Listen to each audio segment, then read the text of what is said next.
So at Plan Bee Brewery, we cultivate a wild yeast from raw honey and the other components of a frame from a beehive. So my wife Emily, co-founder, owner, is also our beekeeper, and she will pull out honey and we'll harvest honey in the spring and in the fall. And at that time, I'll take part of the frame, the propolis, the comb, the wax, the everything from that frame, and I'll add it to unfermented beer, to a little bit of wort, to have that start to build a fermentation, or a natural fermentation.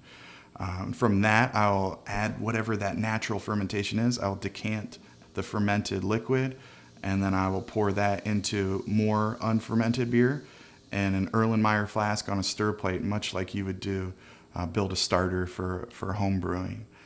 And I will continue to build that up in a natural way, meaning without plating, without looking through a microscope, and until it gets to a point in which it can ferment. Now 10 barrels of beer is our standard batch. Through top cropping and starting every time, I'm getting a very healthy culture, and it does change. So in the spring, I'm cultivating from the spring yeast, and those beers will ferment to the fall with that particular year's, or I guess half of a year's culture, and then from fall to the spring, I'll build a different culture. But they all have some homogeneous qualities, which I believe is not only from the source of the yeast being our beehives, and on our, sourcing 2 miles of pollen from our farm, which is pretty consistent in terms of the plant life, but I think also using only oak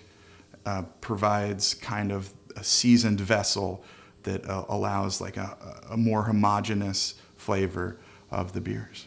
To learn more about farming ground to glass, please click the link in the description.